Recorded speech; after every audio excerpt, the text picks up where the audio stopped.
Welcome to another episode of What is Hashimoto's with Dr. Martin Rutherford. To find out more on any of our topics, or for information on scheduling a consultation with Dr. Rutherford, please visit us at whatishashimoto's.com. And now, here's Dr. Rutherford. Okay, so the topic today is, are my supplements working? And this is one that, when presented to me, I was actually excited about doing, because this is a challenge. I work in a field in which we use diet, lifestyle, and a variety of different supplementations, from herbs and botanicals to nutraceuticals to vitamins to minerals and so on and so forth. Combined with diets, and so I work with this every day. It's a very nuanced area. So are my supplements working is something that I hear a lot. People will come in for their first consultation, and sometimes I had a lady the other day came in with 3 bags of supplements. I think it was 31 supplements that she was taking multiple times a day. Multiple was at least 2 times a day. Most of my patients come to me with bad digestive systems to begin with, so throwing 60-some supplements a day or more into a bad digestive system probably reduces the effectiveness of supplementation, just for the record. And that's part of it. Okay, so supplements. Let's go A to B on this. First of all, when I'm treating patients, right now, at a point in the evolution of functional medicine and the evolution of my career, it's changed dramatically. And it used to be people came in, and if I started giving them some supplements, they were like, hey, I'm on 4 or 5 drugs. What are supplements going to do? People were more medically oriented. Now people are coming in with laundry lists of supplements. And sometimes they're the right supplement. Sometimes they're not at the right dosage. Sometimes they're, but the point is obviously they're not working for them, or they wouldn't be here talking to me about their chronic fatigue and their fibromyalgia and their leaky gut syndrome and their irritable bowel syndrome and their chronic anxiety and all that type of stuff. Why are they not working? All right, so one big reason why they're not working is, and this is always a challenge for me when the patient comes, because I use supplements, right? We have a pharmacy, if you will, of supplements in our front office that we've been fine-tuning and developing for probably a decade and a half, at least. And so different companies have different strengths in the field. Like, one company has a strength that they're really the guys in glutathione. Okay, other people might really be the company in berberine. Other people, and on. Okay, so you get the point there. And then that company doesn't just do glutathione, and this company doesn't just do berberine. They then start to do all of the things that the other companies do, and then they have to tweak it to make their product special. So they'll put a couple of different ingredients in there, which a person may be sensitive to, they may not be sensitive to. And these are the quality companies I'm talking about. These are the people I know and respect, and these are the companies that you can count on, that what they put is in there, and what they say is in there is in there. And the amount that they say is in there is in there. And so we have a whole pharmacy of these, but I have the pharmacy of certain supplements from this company that are the best, because those are the best for that company. And then the same thing for the other. So it's hard for the consumer to know that, because you haven't been using trial and error on these supplements on very sick people for a long period of time, on thousands of cases. And so that's one of the reasons that your supplementation may not be doing the job that you think it should be doing. I'm going to step back a little bit. Usually if people ask me, are my supplements working? I'm going to say, like, well, you're here. Like, are you telling me if your supplements are working? If the person says, I don't know if my supplements are working, they're not working. And I'm not being smart, okay? These companies that I use, when we do supplementation, once you hit the right dose, there's one reason that a supplement might not be working for you. If you hit the right dose, in our from the companies that we use, okay, you're going to feel better or you're going to feel worse. But you're not going to feel you're not going to go, well, I don't know if this is working. It doesn't feel like it's doing it. If it's not doing anything, then your supplement, you're either not dosing it up enough. Now, I had one just yesterday. And this gentleman is he has been watching my videos for I think 5 years now. And he's been treating himself. And so he's using all of the supplements that I have here, not from me, but that he could get online. But he's using them in such tiny doses. He has a chronic stress response that's continually causing him an irritable bowel problem, which means he's not able to digest a tiny bit that he's taking. So he needs to updose dramatically. He needs to get the stress response under control. And there's a couple other things that need to happen for these supplements to work. So it isn't just a matter of I put the supplement in and it works or it doesn't. You got to understand supplements are different than drugs. Drugs go in, they do different things. They kill stuff. They stop stuff. They increase things. They're drugs. These things alter physiology dramatically. There's virtually not a drug that you can't look at and see a laundry list of side effects. Herbs and botanicals are not like that. They go in, and I don't even like to use the term healing, okay? They go in and they support your tissues to get better, okay? So if I'm treating a gut problem and I'm giving people digestive enzymes, or I'm giving some for their stomach, or I'm giving some for their gallbladder, or I'm giving some for their intestines, I'm giving some for their liver, I'm not giving that to them to heal them. I'm giving them to support them so they can get better. But for them to get better, they have to get to the root cause of the issue in the first place, which frequently is a stress response or a thyroid problem, or diet is oftentimes huge, or blood sugar going off the place. You have to start to deal with that first to bring down the temperature on the inflammation, the immune responses, whatever. And now, guess what? The supplements you use, if they're quality supplements, if they have the right amount in there of whatever they say they have, if they have in there what they say they have, those supplements now support your tissues so that you can heal. Now, a lot of you are going to say, well, I do that without diet and I feel better. You do feel better until you stop taking the supplements. And this is all of you who look at the supplements I give people in the beginning, and sometimes I might give people as many as 10 supplements in the beginning. Okay, and oh my God, it's a lot of supplements. So I'll go, it is a lot of supplements. But if we do this right, you're not going to need to take those supplements for all the time. If you're like 35 years old and you have all your organs and you've got a bad gut, and you got bad digestive issues, and you got a gallbladder that's still there, and sludge, it's not working, all the time, you should be able to get that under control with diet and stress and lifestyle things, and ultimately not need those supplements for your digestive system unless you have some sort of a disease that you can't make hydrochloric acid in your stomach, or unless you don't have a gallbladder that you're naked. So then you have to take something like that in the future. So by the time my patients are done, they're not taking 10 supplements, okay?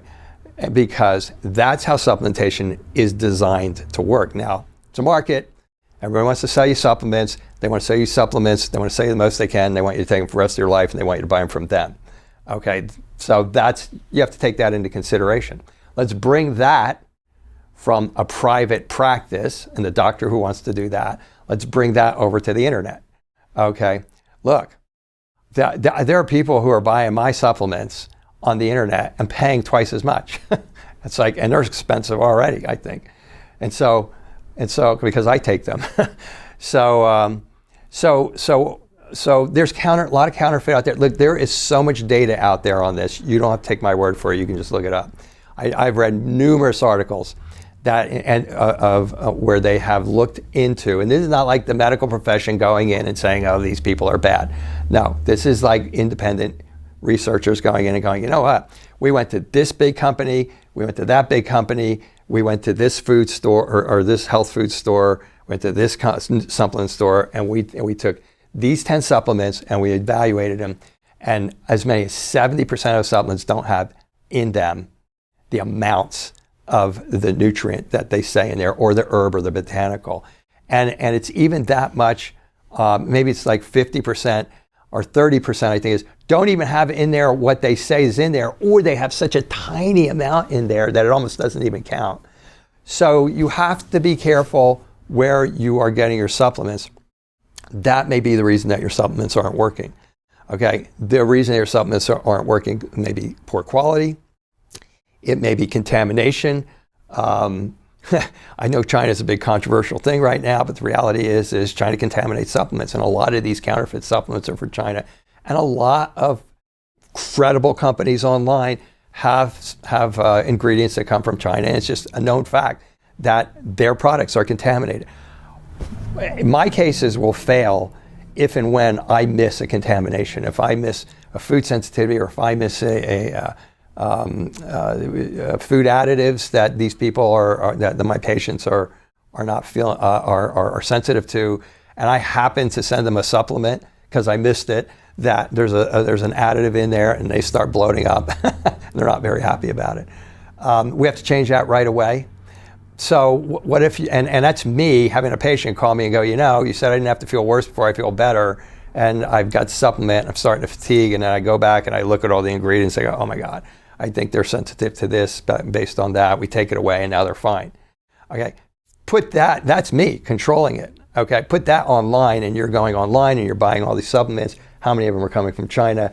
I will say this, if you get a supplement from a company in California, I'm in Reno, I am right on the border of California and Nevada, you're going to get a good supplement because they have this thing called Prop 64, and those supplements have to be clean, they have pristine, they're regulated, there's just a lot of great things that happen there in California relative to supplements anyway.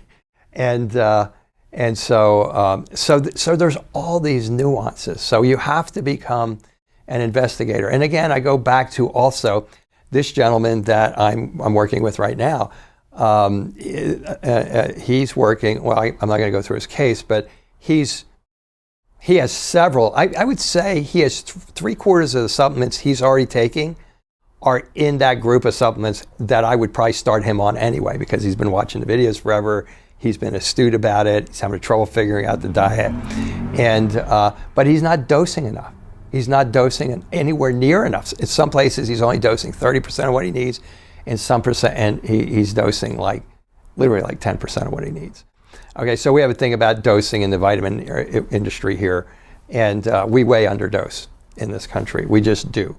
And I can get into all that. Vitamin D, for an example, the ranges here are 30 to 100 for vitamin D. The ranges in Canada are 50 to 200. So if you have vitamin D of 125 and you go into your doctor's office, they have a coronary. Now, or they tell you you're going to have a coronary, or they have you like, oh, my legs, or like your legs are going to start hurting, and all that. I treat people from all over. There are people in Philippines. There are places in Philippines. In the Philippines, the ranges are 95 to 235. They're going to go, man, you need to get your vitamin D up, There's a lot of that. There's a lot of that with B vitamins and E vitamins and all that type of stuff. I can conjecture why it is, but I don't want to really give my opinion because I'm not sure on this. But you're going to see that these are going to expand. Multiple vitamins, I think, are useless. I think they're pretty useless because there's so little of everything in there. And if you have anything wrong in your system that you're not able to break down and absorb supplements, forget a multiple vitamin. I just think it's a waste of money. And there's certain people, like all of my patients who have Hashimoto should not be taking, my female patients for sure, should not be taking multiple vitamins. And I have videos on that, so you can look that up. So those are a lot of the nuances. I think the biggest thing is I go all the way back to the beginning. If you are a patient who has bloating, distension, constipation, diarrhea, fuzzy-coated tongue, you have small, hard feces. You have all your problems. You get bloating or distension if you eat starches, fibers, or sugars. You have a bad digestive system. If you've gotten a food sensitivity test and you got more than 10 or 20 food sensitivities, you have a bad digestive system. So how are you digesting and breaking down your supplements? Okay, so if you have one that's working to get rid of a pain here or something, that's fine. That's fine. Well, it's working. It's doing something, okay? But if you have a bunch of supplements and you're going I wonder if these are working, they're not working. It's let's just keep it simple here. Okay, it's like they're not working. There's not some miracle, mystical, ooh, they're working on some level, and if I wasn't taking them, I would be getting better. Now, supplements aren't like it. Supplements, you better feel something. You better feel better. You better feel, if you feel worse, get off the supplement. Okay, yeah, or if you are taking a lot of the supplement, dial it back and see if you're just taking too much. But that's there's so much. I could talk on this for like hours and hours and hours. But these are the key points. These are the key points. If you're going online, you may not, you don't know what you're getting. If you go online and you find a quality company, now I mean, like I'll just name a couple quality companies because I do use them. I don't get any money for saying this, okay?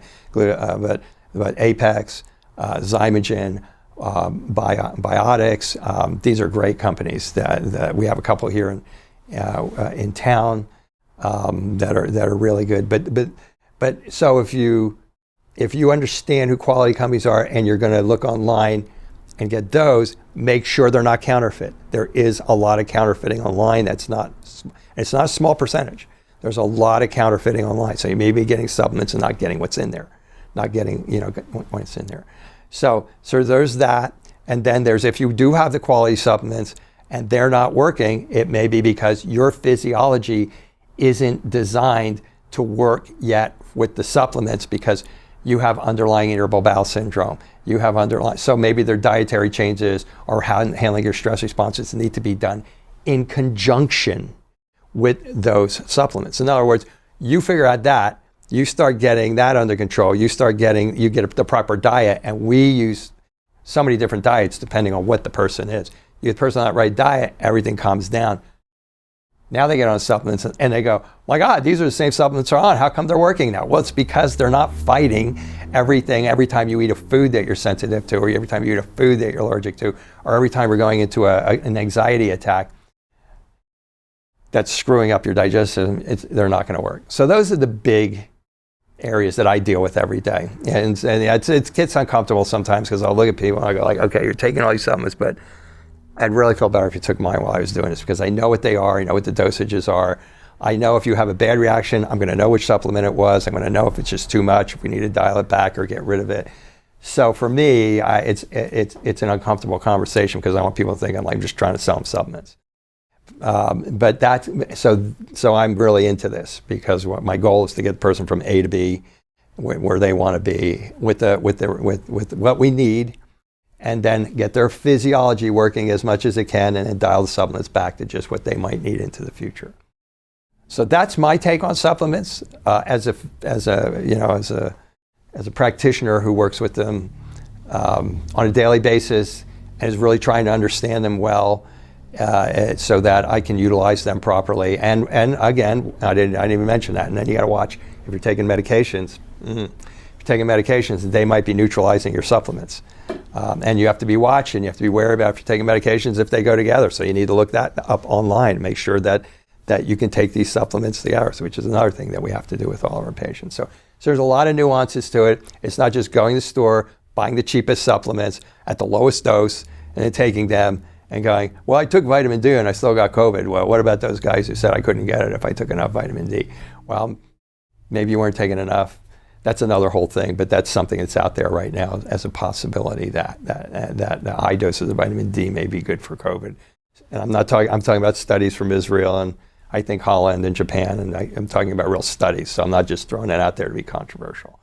It's still not sure, but the point is you'd have to be taking the amount of vitamin D that they said in those studies, and you have to have vitamin D like over 80 or 100.